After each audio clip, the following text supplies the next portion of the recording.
personnes composent la délégation de la Guyane à Guine 2016?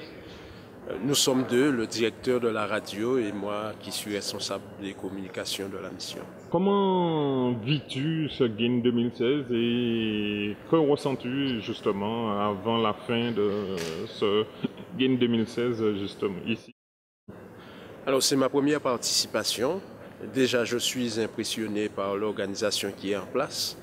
Et deuxièmement par cette possibilité de pouvoir rencontrer justement d'autres collègues des différents coins du monde. Et puis la chose la plus importante, c'est le partage des informations de ce qui se passe ailleurs. Et puis les professionnels, ceux qui ont une expérience intéressante dans le développement justement des communications, des médias, de tout ce qu'on a en ce moment, qui sont en train de nous donner des informations, mais nous donner aussi l'idée même de rester dans le cadre de l'évangélisation, à savoir rencontrer les gens là où ils sont et de partager la bonne nouvelle. Je crois que ce Gain 2016 reste fidèle à ses objectifs, son objectif en particulier, et reste en phase avec la mission de notre Église.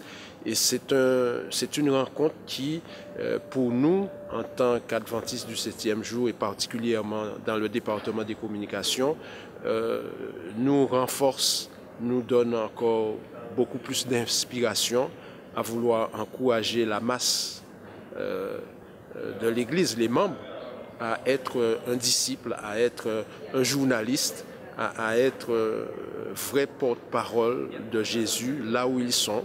Et je crois que ça, c'est quelque chose d'intéressant. Comment mettre cette emphase avec nous dans notre territoire et particulièrement en Guyane? Alors, c'est vrai que nous sommes toujours impressionnés et peut-être des fois pour ceux qui sont mordus de la technologie d'aujourd'hui.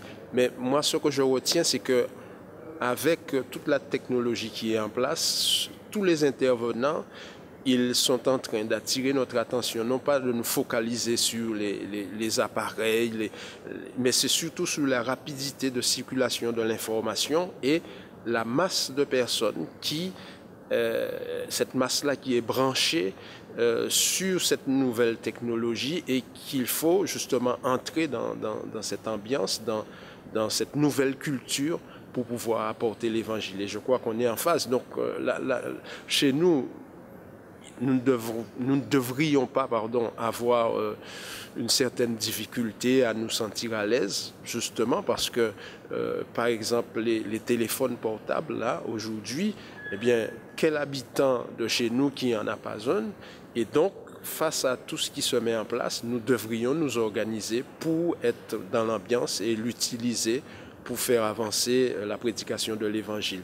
Et je crois que c'est ça le point le plus important, pouvoir nous mettre à jour, nous qui sommes les personnes chargées de communication, à mobiliser la masse, à agir et à être dans le temps, parce que nous sommes dans un temps où ça va vite, mais il y a des choses à notre portée pour que nous puissions faire beaucoup mieux que ce que nous faisons.